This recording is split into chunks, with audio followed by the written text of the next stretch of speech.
Good afternoon, everyone. I'm Sue Benson from the Journal of Dementia Care and Dementia Community. So I'd just like to welcome you here today and thank you for joining us for our second June webinar. I'd also like to introduce my colleague Maria Parsons, who's going to join us and look at the chat for us and field your questions later, and she'll talk at the end. Maria? Yes, hello everybody and welcome. And everybody's filling up the screen. I'm Maria Parsons and I'm the development lead for Dementia Community. I'm also the chief executive of Creative Dementia Arts Network. So hi. Thank you. So just before we get on to the topic for today, I wanted to briefly explain a bit more about Dementia Community. We are a charitable community benefit society, and that is a membership cooperative that provides learning and networking opportunities for all the dementia care community. We're an independent voice and inclusive organisation aiming to help all of our members feel connected, informed, inspired, empowered, purposeful and engaged, and in co-produced changes that improve everyone's experience of dementia, both in care and in wider society. And this webinar is just one example of the many ways we do this. And as a community members own a £1 community share in the Dementia Community, and membership is open to everyone. You can use the QR code that you've got on your screen or the link in the chat to visit our membership page. And if you're having any difficulties in joining, please do message David or myself and we'll aim to help. And you can also become an investor member, but this would really help us if you'd like to support us in a committed way. We have a free subscription for the journal for life, and there's so many other benefits of helping Dementia Community to grow too. So you can do this by becoming one of our investors, and Barbara Stevens, Company Secretary, is here on the call. So do say hello to Barbara and she'll put her details in the chat. Please do contact her. I'd also like to highlight a new initiative we've begun, which is the editor's pick from the Journal of Dementia Care. And this is a free article chosen monthly by, actually it's every issue, not monthly, every issue by the JDC editor. And it's shared to give you a taste of the content of the journal. So please use the QR code on the screen or the link in the chat to read the article. And you can see it on the website too.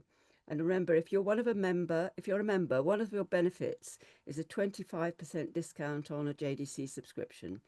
So please do subscribe. We also have 2 free issues of JDC available: Equality, Diversity and Inclusion, a special issue, and Celebrating the Arts in Dementia Care. Links to those are in the chat as well, and an email address if you'd like us to send you a printed copy. So on to today's webinar. Our topic today is introducing Take Note, 100 musical ideas for carers to use with older people. And I'll introduce you to our speakers shortly, but just some brief housekeeping first. We're recording this webinar, so if you don't want your face on the recording, please turn your camera off. Please use the chat for your questions. We'll have a Q&A and discussion after the presentation. We'll be keeping an eye on that chat. We hope to have some live participation too, so if you'd like to ask your question yourself, please raise your hand, and when we get to the Q&A, raise it then and we'll catch you then. Afterwards, David will email you with the link to the recording of this webinar on our YouTube channel, Dementia Community, and other related information, so do look out for that. So let's get started. Our speakers for today are Professor Adam Ockelford, Professor of Music at the University of Roehampton, and Dr. Costa, Honorary Research Fellow, University of Roehampton. Over to you. Thank you very much. It's great to be here this afternoon, and we hope that you find the webinar useful. Take Note is quite a large resource that's partly printed in the form of cards, and a lot of the resources are freely available online. So we'll kind of give you a taster today, and then if you would like to know more, then both Fee and I are always available on email and by phone. Right, now I'm going to do the technical bit and share my screen, I hope. Here we go. So maybe someone, Fee, can you see that okay? Yep, I can see it. Great. So take note. Well, now Fee and I have been working with older people, including those with dementia, for over a decade now. Fee did her doctorate in this area, looking at the benefits of music for people with neurodegenerative conditions, and also older people. And I think, like lots of people who've stepped into this field, we've been blown away by just how impactful music can be. Of the literally hundreds of people we've worked with over the last decade, I think it's really hard to think of anyone who hasn't benefited in some way from the kind of musical activities that we do. So Take Note it's a unique resource in that it tries to draw together ideas from across the field of music and dementia. And it tries to present them as ideas that anyone can use. And that's really the point of the website as well, that you don't need to be a trained musician to have a go. We're aiming to sort of go do a road show, which is very trendy, isn't it, across the UK starting in the autumn. And we're just planning that now. So, if you're in a region of the UK or a country of the UK and would like to know more, then do get in touch and we'll try and link everything up. We've had two particular partners really in developing Take Note. One is the Cinnamon Care Collection, which I think has 23 care homes, mainly across the South and in the Midlands. And also the charity Live Music Now, that for the last 50 years has been providing music for people across the spectrum of ability and need. So, as I said, Take Note comprises a set of cards and a website. And the sort of framework that it follows is perhaps best communicated in terms of the two wheels that you see there. The inner one pertains to music itself. And really, there are three main ways that people engage with music: by listening, of course, by playing and singing, sometimes on one's own, but also importantly by making music with other people. So that's the inner ring, is the music making. But we all know the wider impact that music can have. And we captured that in 6 different areas. Communicating is, of course, key. And communication leads to understanding and to remembering. Music and movement, the connection there is well known. Music and other people, socializing is again hugely important. And of course, music and feelings. Music can be really important for emotional regulation. And in terms of the cards, each activity area, those 9 areas, have 3 cards devoted to them. And on the website, you'll find a similar pattern follows. Right, so now I think, Fee, it's over to you. Right, so yes, what we thought we'd do is go through some of the ideas in the cards. We can't do all of them because you'll see from the title that we've come up with over 100 ideas. So that wouldn't be practical to go through on this webinar. So we've highlighted a few of them, just 6, in fact. And perhaps just before I start, I'll just say one thing. We've developed these resources in the context of our research in care homes. But of course, the strategies are almost all suitable for using with people living with dementia who are not in a care home. They might be in a private home, or they might be in a daycare centre, or any other environment. So we hope that the majority of the ideas will be relevant to everyone. So this one is based on the listening part of the wheel, of the inner wheel. And we're going to look at experiencing live music in the community. So Adam, if you could move on to the next slide. Yeah, so this is what the cards actually look like. We've tried to make them really simple. We decided that people wouldn't have time to read a book, and that's why we've put them in the form of cards so that it's easy for people to access. They can just pick one card out and give it a go. So as you can see on the slide, there are 4 bullet points. And the first one, it suggests getting out and about with your residents or with the person you're caring for. This is a really important thing to do. Obviously, it depends on circumstances and the health of the individual. But it's really nice to give them different musical experiences from what they can enjoy in either in their care home or wherever they are living. The important thing is to find out the type of musical event that you think they might like. Now, if they're not able to communicate that to you, it might be possible, we hope it would be possible to find out from their family or their friends. Don't take them to a classical concert if that's the last thing that they would enjoy. So find out what you think that they might enjoy. It could be a choir. Some choirs are available for people to go along and join in, and that's a wonderful opportunity for people to go along and be treated exactly the same as everyone else. There might be a sing-along that we can join with, and we've got a clip of a sort of sing-along type of concert in a minute. You can see what happens on that. Or it might be a concert, just something to listen to. And I think it's probably also worth saying that it's not just for the benefit of the person living with dementia. It can also be a wonderful experience for the person looking after them, for the carer. Often carers need a break, and doing something musical together can be a way of them enjoying something completely different and benefiting from the music on them as well. And just one more thing I'd just like to say is just keep a log of what the person you're looking after enjoys and doesn't enjoy. It's really important that any musical experience is something that is a positive thing for them and has a real benefit on their well-being. So now we're going to play you this clip.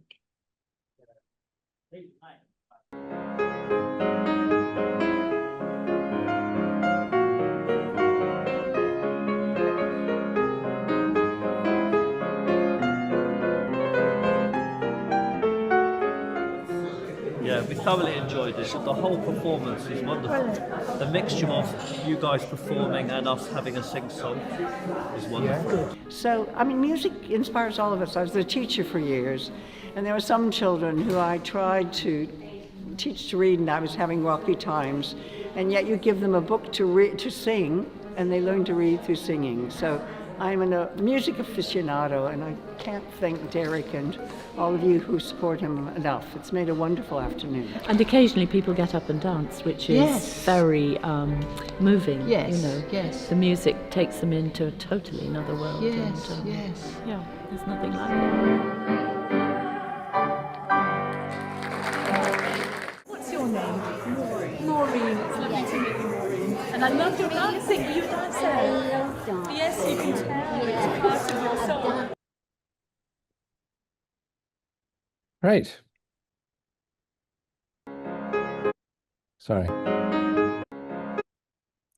Great, thanks, Fee. That was a concert in Oxford, which we took a number of musicians along. There's Derek, who's an autistic blind pianist, who's really good at playing anything that people ask him to play, as well as a singer called Hannah. I think the combination of singing and playing is a very strong one. And talking of playing, of course, many people at some stage in their life have a go at an instrument, typically when they're younger, and they very often give up. But there's no reason at all. I think one of the profoundest things we've found, Fee, isn't it, is that learning just goes on through the dementia journey. It's not true to say that, I think the old view was that once you were diagnosed with dementia, then learning kind of ended, and it was a sort of a one-way decline. But we found time and again with people that they can learn new skills, but also given that dementia often gives people time, they have the time to retry things from their past. And it's been quite profoundly moving, actually, to see just what people can do, things they thought they'd long forgotten how to do. I guess another thing also is that while we've done playing with people on conventional instruments, I've been amazed how what we might call the new technology has had such a profound impact. I took a lot of keyboards to a group a few months ago, and they all absolutely adored playing, finding out how to play tunes and things on them, and switches and apps. I guess one of the things is, as you become more disinhibited, very often people will have a go at things that they perhaps wouldn't have had a go at before then. So here's Derek. He's my autistic friend, as we said, who plays the piano, working with a wonderful lady who was a pianist. And Derek's quite inspirational at getting people to have a go. So here he is. Music is one of those areas of engagement and skill that can remain even quite a long way down people's dementia journey. Not for everyone, of course, but for those people who it does continue to play a part in their lives, it can be really important. Is it just one first? Yeah, just one. One. One. Two, then some under, That's it. Let's stick some under. Yeah, this one. Sorry. No, you're doing well. It's a long time, but I know. You know all the scales, don't you? Yeah. Yeah. Well, I had see. years ago. Yeah. So did you used to teach the piano? Yeah. Oh, okay. Yeah. You do that? Yeah. Oh, amazing. Oh, yeah, You can remember it, can't you? Yeah. Go on. This one. You're right. Got it. Yep. Yay, Sheila. You're a bit of a Jules Holland, don't you?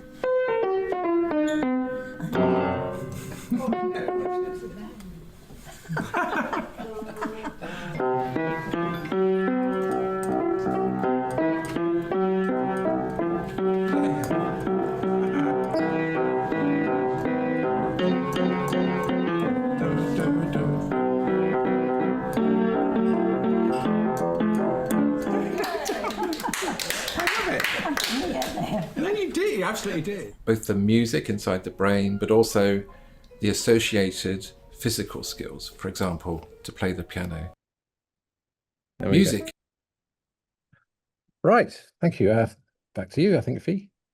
Yeah, I'm going to look at feeling and well-being section. One thing I've just, before I do, just one little thing to add on to what Adam was saying.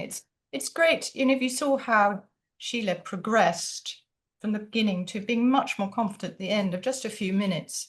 And it's lovely to be able to take a little video of that and share with her family and with her. I think it's a wonderful encouragement. Anyway, on to feeling and well-being.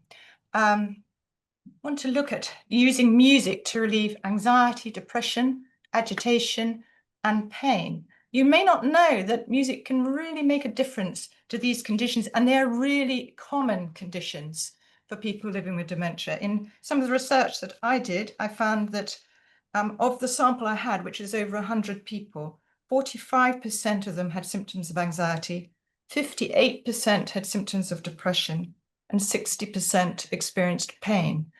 And I found that listening to music really helped all those conditions. So there are a variety of things that you can do. Can you go to the next slide, Adam? So if you have a look at the bullet points on this one, you'll see that some of them, the first two really are for listening on your own, and the second two are to encourage participation in a group. And I think I'll just talk a little bit about listening on one's own, which is something that is easily, it's very easy to set up. I expect you've probably heard about people making playlists for people. And the reason for that is we all have our own unique experiences of music. No two people will have had the same experience of music. No two people will have exactly the same preferences. If you play music that people don't like, it's bound to trigger a negative reaction. It certainly does in me. I might be able to hide it, but I don't enjoy it. And it's the same for all of us. We like to listen to the things that we like. We all have our different genres that we like and particular music that we've experienced over the years. So making a playlist is really a way of trying to put together a list of people, a list of music that one person will respond well to. Now, there are loads of ways of trying to put it together a list. You've probably heard of Playlist for Life. That's a really good website. You just put some information in and they'll come back with something. I personally like a more individual approach. And on our website, actually, there is a series of questions that you can ask a person to try and tease out from them what kind of music they like. And of course, sometimes for some people with advanced dementia, they're not going to be able to answer those questions. And in those situations, you need to ask their family, their friends, and try and put together a list of music that's suitable. And then, obviously for someone who's agitated, for example, a lot of people with dementia get agitated, putting on something very lively is probably not going to be the most effective way of helping them. But if we put together a few pieces that are calm, that they enjoy listening to, it might trigger some memories of happier times. That can be a really effective way of helping them deal with those difficult moments of the day. So I really highly recommend that. It takes a little bit of time and effort, but it's worth doing. But do please take notice of, look out for negative reactions. If someone doesn't like a piece, then remove it from the playlist. Don't give it to them again. Now we're going to have a little look at this clip, which is in a community environment, and you'll see what effect it has. Most Fridays we'd have a pianist in playing music, and that was the one time that everybody came together, and no matter what happened throughout the day, we would all come together and enjoy the evening, and it would change everybody's mood. It was a really, really nice thing. Funky music gets them going also, Different genres of music also elicit different effects. When you play soothing, calming music, it calms them. When you play music that is danceable, it gets them going.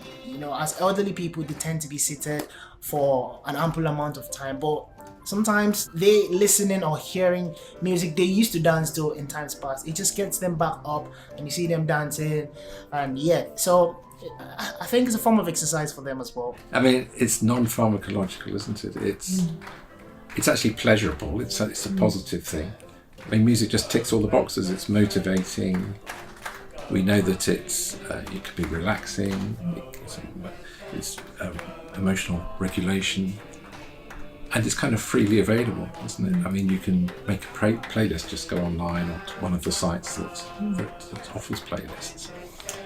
And it's there. You can see that it's different. If they've had a full and exciting and engaging day, then you can see that in them. So that's why it's important. That's why I love my job. That's why I do what I do.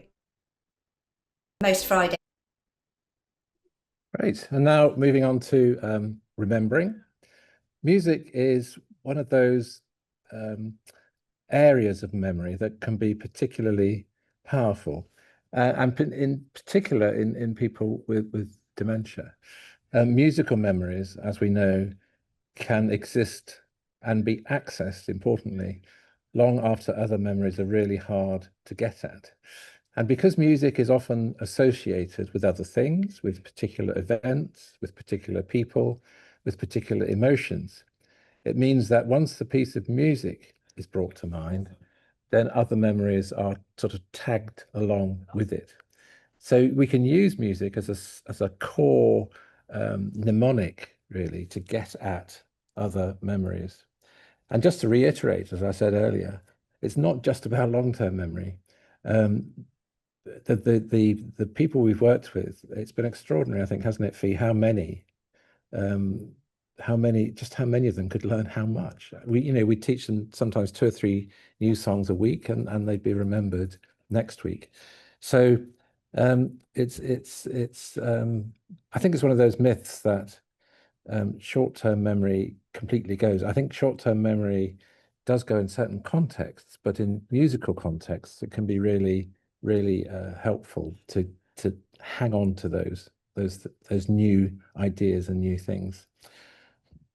So there's a whole range of things that we thought, and in talking to people, seemed to be really helpful. This idea of digital photograph albums is particularly powerful and great fun. These are albums that are commercially available, so you can slot in pictures or other things like tickets or anything that brings to mind an event. But each page has an associated piece of music that you play by pressing a button. So it's a bit like building up your biography in sound. And these can be really, really helpful for relatives. You know, it can be awkward, can't it? I know from my own experience of visiting family members, and it's very hard to get a conversation going. But with a prop, as it were, with one of these memory books, things can be much, much easier. So in fact, here's my mother-in-law, Marion, and she absolutely loved this book that we got for her. Marion certainly doesn't have dementia at this stage, but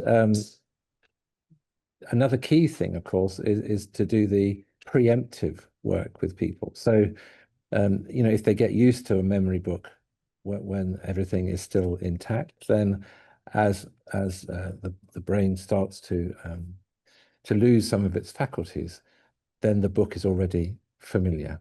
Now, this is this new thing that enables you to record speech or music to go with particular photos. Right. And I think that's a great way, isn't it? Of remembering things. Yes. So tell us about the first one you've chosen. Well, this was taken at the Dorchester Hotel on the night or evening that Michael was made president of the Building Employers Confederation. It was just a lovely evening, and then we stayed the night there. And Michael loved music, didn't he? He adored music, yes. Yeah. He introduced me to opera in the early days. I can't remember. I don't think we were married. And he took me to the Flying Dutchman. So, if we had to find one piece of music to sort of sum up Michael, what do you think it might be? Well, I still think Your Tiny Hand is Frozen. He sang it to me on the cruise when we met. Oh. And Would you believe? And you still married him? I was feeling very sick. And he was looking after me. How gallant. Oh, it was quite sweet. Yeah. So what we can do, I can find Tiny Hand on YouTube, and then we can actually record it onto there. That's a really clever bit. Yes, it has. It's amazing. It's cool, isn't it? Yes. There we go. So and the other joyous thing about music, again, I'm sure Fee will say, it's a way of just being normal, isn't it? Of having a laugh, of sort of, you know, bringing back those old memories and realizing how much fun they were. And straight away you're in that bubble of a relationship with someone. Now here we go, Fee, socializing. Right. Okay, so we're back to the outer circle socializing. The ideas that Adam's just been talking to you about, as you realise, although his mother-in-law doesn't have dementia, but they are designed for people who are further down the dementia journey. And this is the same with this batch of socializing ideas. So if we could go to the next slide. Yeah, so we're going to listen to music with other people to help residents sustain relationships with them. Music is a wonderful way of drawing people together. In one of our projects in a home in southwest London, we found that when we would go into the care home, we would see certain people always together, and we thought that they were the best of friends, and they may have thought that they were, but they had not got a clue what their names were or anything about them. And so getting them to sing music together and introduce their names, we used to do a hello song with them and include their name, was a wonderful way of helping them to socialize with each other. And there are lots of other things that you can do as well. One of the ideas that we had was playing familiar music which is associated with a family member before a visit. So you think Marion, Adam's mother-in-law, associated her husband with Eugenia's Your Tiny Hand is Frozen. That in a different situation, that kind of song could be used to be played before the visit of either the partner or a family member. And that can just trigger the memories of that person. And apart from anything else, I think, when the person gets the symptoms of dementia get more advanced, it can be very difficult to visit and to have a conversation. It gets very difficult to communicate with each other. And having these ideas of using music facilitates that. Like the idea that we've looked at of looking at photos together with music, that's one thing that you can do. And we also suggested using in-person and online, which is another thing that you can explore and see if you can sort of visit online if you like, and use music that way. And again, if you see the note at the end, keep a careful note. Don't forget the music that's worked and has had a wonderful reaction, and don't forget the music that doesn't work so well. So we're now going to have a look at another clip, which is a rather lovely one of a mother and her son.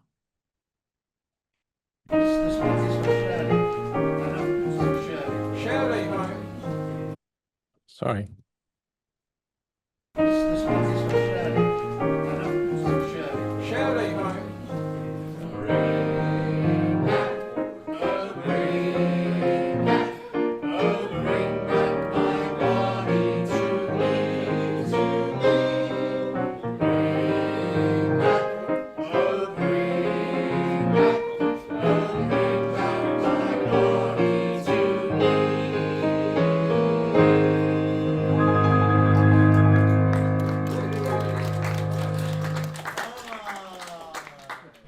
Used to sing me that tune. Really? So it was very nice to hear it again. She sang along. She did. Yeah. It's a good song, isn't it? Used to sing me to sleep, Buddha, when I was about 6 years old. You remembered it, didn't you? And you played it awake beautifully. this time. Ah, yeah, no, didn't send me to sleep this time. It was lovely. I used to deliberately go on a Monday because that was when the music therapist came and did the sing-along, and I used to love doing that with Mum because I felt so connected to her. Because you couldn't have many conversations, proper conversations, but you could sing together, and that made it feel like you were. And you can communicate sort of emotion, can't you? Yeah, absolutely. And sharing emotion together through the singing of a song. That made me feel close to her, and her close to me. Absolutely, we'd hold hands and we'd be in this, and she knew all the words, and it's a bit like having your mum back for a bit.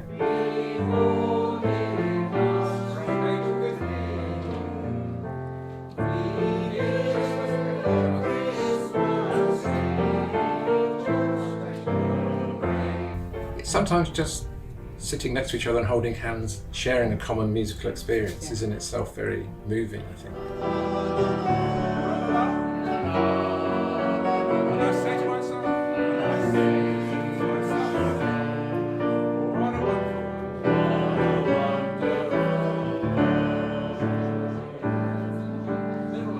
Did you enjoy it? Absolutely. Good. It was lovely. Did you sing along? Well, A little bit. a little bit. Because on my Your bonnet, son was? on my bonnet that lies over the ocean, Mum used to sing that to me when I was a little kid about that picture. So you remembered the words, didn't you? Yeah. It's so nice when the words all come back. Yes, yes. But our hands were going as well, weren't you? You were tapping along to the.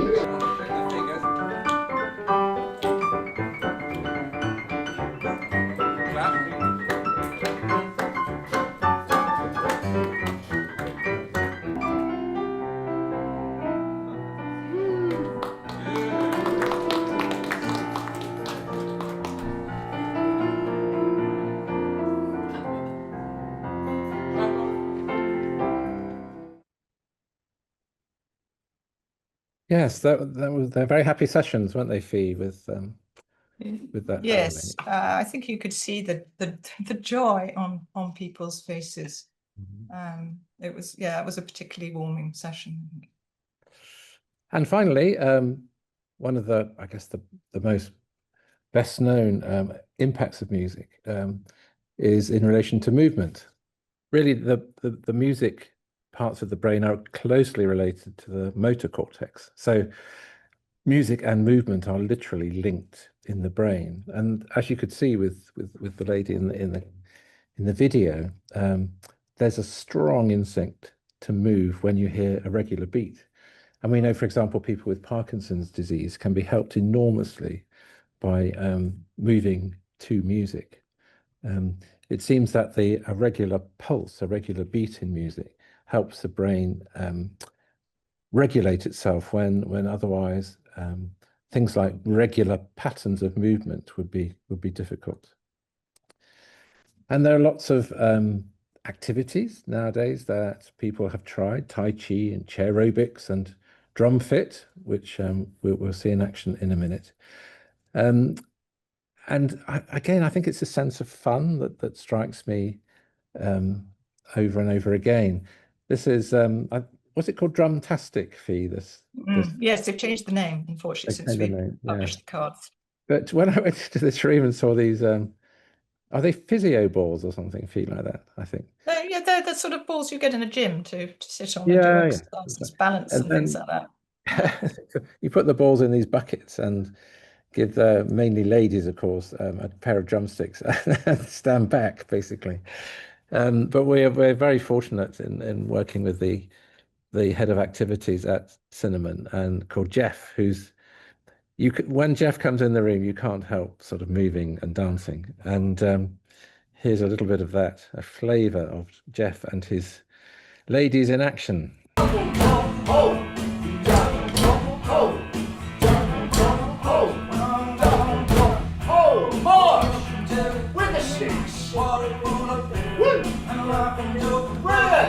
Double top sticks.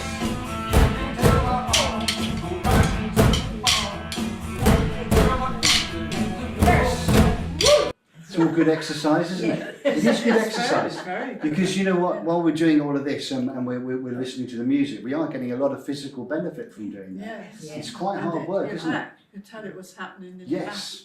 Yeah. And also just learning those routines is quite, because that's getting the mind working, isn't it? That's so all the right. time you're trying to learn the routines, you're really having to think. Yeah. It's a while since I did it, but yes, it soon comes back to you. But yes, it does. it's remembering if you're doing 3 hits to do 3 hits.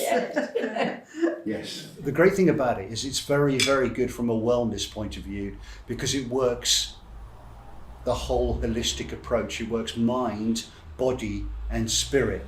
So from an exercise point of view, it's really beneficial, because you're obviously working on different routines and different movements. And because the participants are enjoying the actual act of drumming, they're not realizing how much they're exercising at the same time.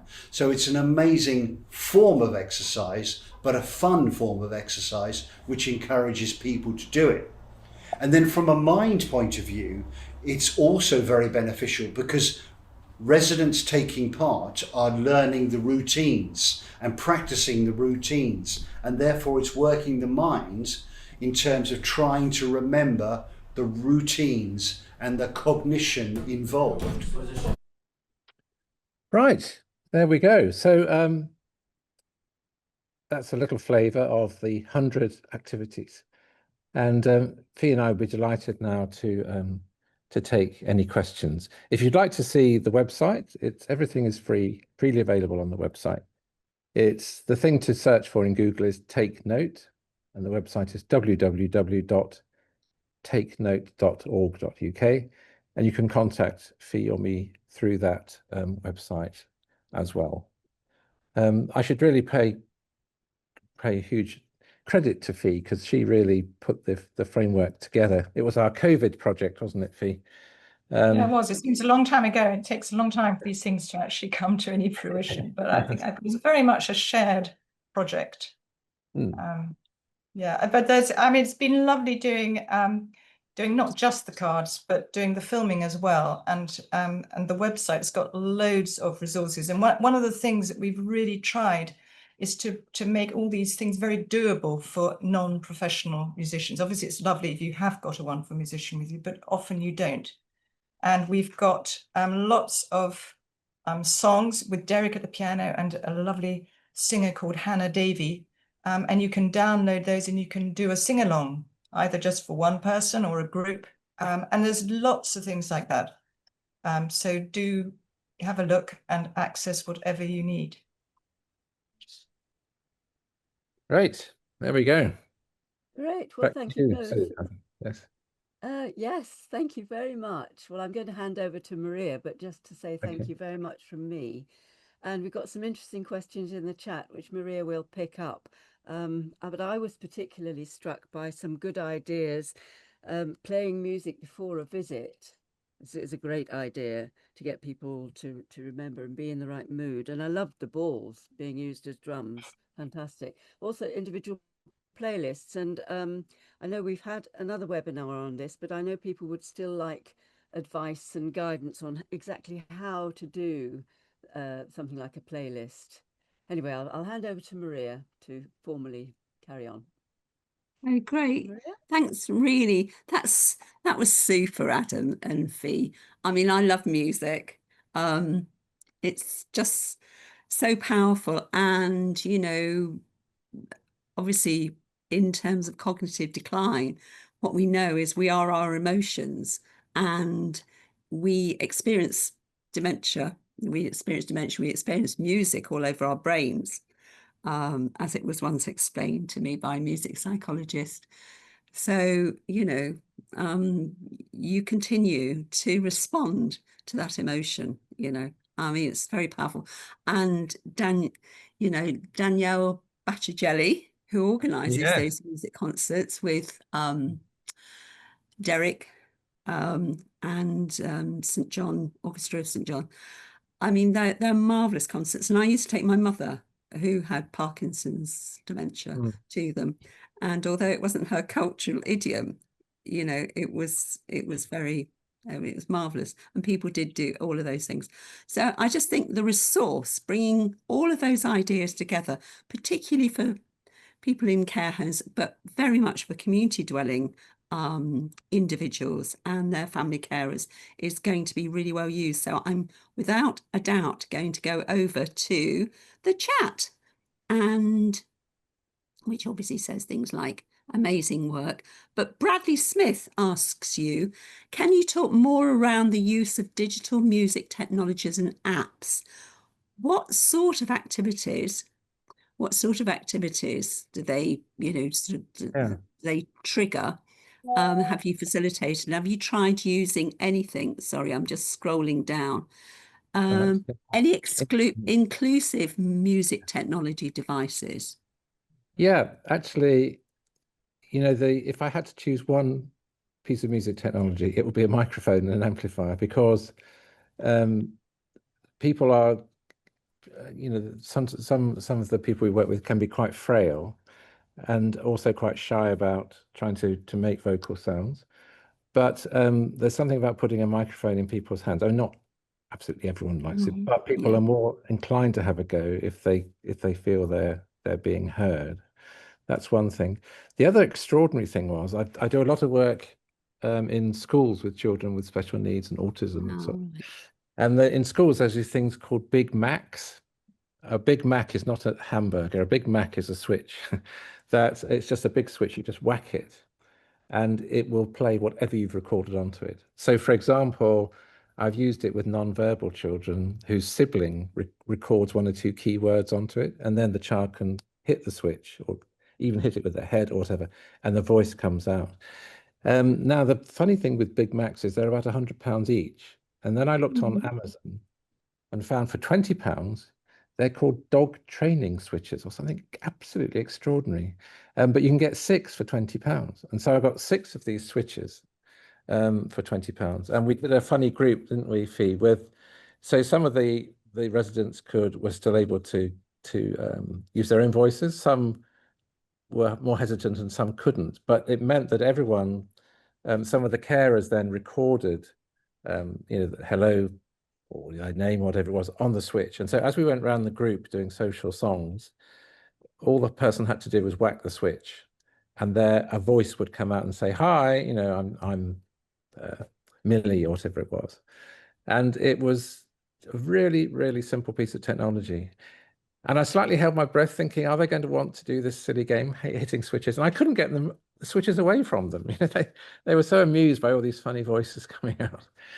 And I guess the third thing is just a simple little keyboard, Again, I do a lot of work with children, teaching them to play.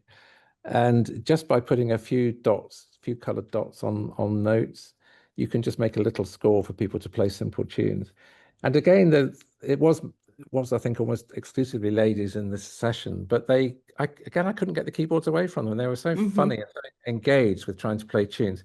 And then they started sort of improvising and taking it away. So I just think there's this we've got this notion, haven't we, that technology is a young person's thing, but there's something about being disinhibited that says people we work with have a go with anything. And the technology really can be a great asset, because it can replace your voice, or it can support your voice.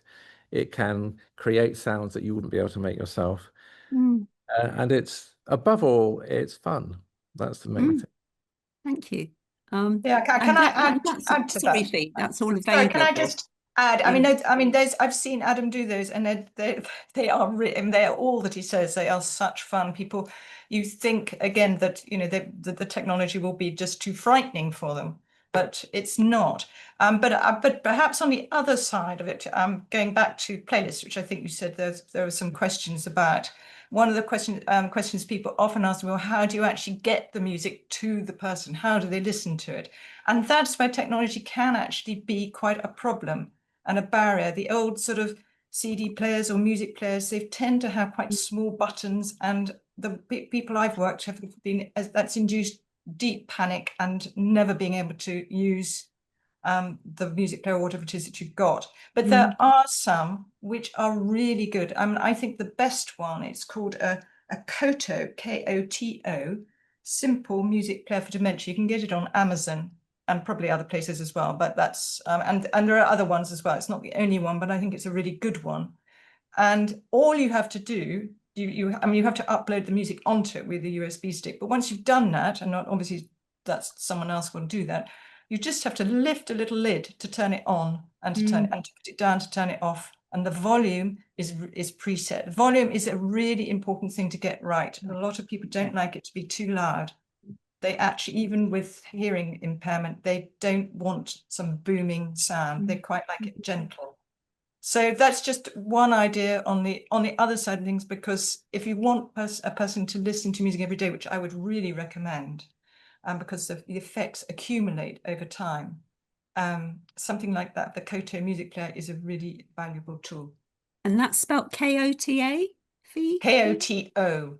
Koto. K-O-T-O. Koto. Yeah. Okay. Koto, simple music for dementia. Yeah. A koto is a Japanese musical instrument. Yeah. Okay, that's that. Thanks for that, Adam. I didn't know. No, but that's great. And so there are two good points there about music every day as a sort of daily dose. I think, whether it's, whatever time of the day, and also the accumulation in terms of well-being and, the benefits thereof.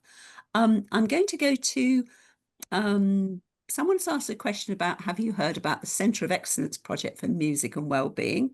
And I think we all have. Would you like to say something about this? Adam, I think it's based in Manchester, isn't it? Manchester Camerata. The new one is in Hertfordshire. Hertfordshire, right? Okay. The new one, as well as Manchester. Right. So this question comes from someone in Hertfordshire. So she was wanting to know about the Centre of Excellence project in Hertfordshire. So there is somewhere in Hertfordshire. Do we know where? Yes, University of Hertfordshire. Yeah. University of Hertfordshire. I'll find the details if you want. I'll put them in the chat. Okay, Sue's going to put the details in the chat, but there are two, and certainly one of them is, as Adam and Fee just said, the Manchester Camerata and the Centre of Music Excellence in Manchester. And I was not aware of the Hertfordshire one. There are lots of messages here. I'm going to try and run through them as soon, as quick as I can. If not, I think it would be a good idea for me to send them to Adam and Fee, you know, if we know where they're coming from. But could you just hold up a few of your cards? Have you got them Yeah. physically with you? Yeah, I've got some I'd like here. to see them. So they are exactly the same format as we showed. Oh, hang on, I've got a blurry screen. Yes, so so I've blurred my screen. Take yeah. your background away, and then it'll Yeah, work. I'm just going to try. Hold on. Does anyone know what I have to go bless to unfuzz my background? Hang on. I think I might have got it. Have you got the Make Me Look Younger button on, Fee? That is seriously So cheap. rude. So rude. Oh no, I can't find it. Does anyone know where I can find it? Because then I could show you all. But they do look exactly like the slides on the screen. Yeah. How big are they? Oh, Are they hang on, I've done A5? it. There we go. Okay. Right, so they're A5. They are A5, You can yes. see that. Oh, have a, yeah, Yeah, okay. yeah. So that's like the ones, different color from the ones we did today, but that's Okay. what they look like. They're all laminated, so you can wipe Yes, them which is clean. good. Yeah. And they're all quite and they large come- print. Yeah, quite large Yes. print. Yeah. So they're Large print, 14 so- font at least by the look of it. Yeah, yes, or maybe at even least. 16, yeah. 16, yeah. Okay. Yeah. That's great. Does They that- look does that really show enough? wonderful. Yeah. Yeah. Wonderful. It's nice to have them. Someone's put a chat. Someone's explained a little bit more about Playlist for Life and put a link in the chat. Chris? Yes, this the Playlist for Life is excellent, but it's and there's Music for My Mind, which is another one. And there's things like there's a radio channel, and the exact name of it eludes me, but if you Google it, you can find it, and that is very helpful about choosing generic music for the person's age group. But as I said earlier, I do think there's nothing beats an actual one-to-one session with the person or with the family, because you get much more detail. Oh, yeah, someone's put it in. M for D radio. Thank you very much. Great. It is. It's Music for Dementia. The original came out of the Utley Foundation, didn't it? That piece of That's a it's a very good resource. Yes, it is a very good resource. We've really blessed with the amount of music for dementia we have, and yours is your contribution is marvelous. There's a cheeky follow-up question from Bradley, who's saying, have you explored multi-sensory activities where visual, sound, scent, etc. combine to provide that kind of experience? If not, what considerations would you advise for facilitating this type of experience? Yes, I answered it actually in the chat. Yes. Oh, did you? Oh, right. Okay. I've already answered most of them, Maria. Oh, gosh, Adam, you're brilliant. Okay. The answer is yes. And actually there's clearly visual prompts, which are very important, but actually scent is one of the most important things. So as an example, each day can have a different scent associated with it. It's something I've done in schools, but I haven't yet tried in homes for people with dementia. But it's about maximizing the sensory information that somebody gets, and music relates to the very ancient parts of the brain that we know, as you said, straight to the emotional centers, and smells or scents do the same thing. So pleasant fragrances that are associated with different activities or days or people can be really important as well, because when the sort of higher forms of communication and understanding that language implies, when they start to fail, the older forms of communication and understanding take over, and they include patterns of sound like music, and they include smells and scents. Yeah, sensory. Yeah, sensory things. So definitely. That's wonderful. Barbara Stevens asked, how effectively have you been able to engage with ethnically diverse communities? And obviously in musicology terms, some of that music doesn't sound great for our ears and vice versa. Have you developed culturally appropriate resources? Yes, absolutely. So I think you'll find on the website there's quite a range of different sorts of music. And really interestingly, the work that Fee and I are doing at the moment is a very mixed group. So there's people from the Windrush generation there. There's people who are sort of British going back lots of generations, and you know, enjoy classical music and that kind of thing. And the funny thing is, the very first session we had with that mixed group, I looked at the group and I thought, how is this going to work? Because they were clearly so diverse. And I thought one resident in particular, his wife was looking daggers at me because I was doing a whole range of different things. But you know what? After 6 weeks, they are more of a group now than ever, and they really respect each other's different cultural heritages, I think, don't they, Fee? And it's been quite moving to I see. think they've learned how to sort of to take turns, in a sense. At the beginning, it was they really wanted their music. This is quite a small group, 10 maximum. But over the weeks, they've realised that actually everybody's got the piece of music or the song that they want, and that if they wait their turn, they'll get theirs. And this is for people with quite advanced dementia, many of them, not all of them. They'll wait and listen. And they wait and listen, and it's and I've been in various groups. I think it's just being aware of different people's different likes and dislikes, really. And it goes back to that, and trying to make sure that we can offer them something that they will like, and that's part of their Yes, I think that's terribly important. I mean, you know, we've got, you know, within the dementia community, we've done a lot of work around EDI, and certainly we ran this Arts and Dementia conference the other week, in which we looked at dementia and dub, you know, ska, blue beat, reggae music I like, actually, you know, and how important that is, and the deficit in culturally appropriate resources. So having music of that genre available, and I'm going to have to bring this to a close. I'm delighted and very excited about what you've shown us. There are lots more questions in the chat, but what I want to say is 2 things, besides thanking you enormously for coming along and really stimulating us. Our next webinar is on July the 8th, Alleviating Social Isolation Through Intergenerational Connections, and David has put in the link to that, and it'll also be on our events page. And then there is the last webinar in July before a summer break would be the 22nd of July, and that's actually something I'm very, very interested in, which is the environment. So that last one is designing inclusive environments for people living with dementia. How much do we really know? And that's a good question. So I'm going to finish by saying, you know, think about becoming a member of wonderful dementia community, you know, enjoying webinars like this, helping us build other resources, and, you know, beyond community membership, come and invest. You know, it's a really growing organisation. It's full of the joys, as we can see this afternoon. So I'm just receiving lots and lots of plaudits for you, Adam and Fiona, and lots of bouquets if they were thrown.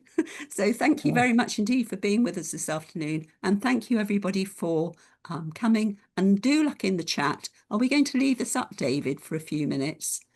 I don't know, but we will send everybody who came this afternoon, will be able to have a look for booking onto more of our dementia community webinars. So I'm going to say goodbye at that point, and you know, thank you very much. It keeps on coming. Thank you for a fascinating webinar. Of course, it is available afterwards. So, you know, anybody that missed it or anybody that wants to send it on to a colleague, please do so. Bye-bye.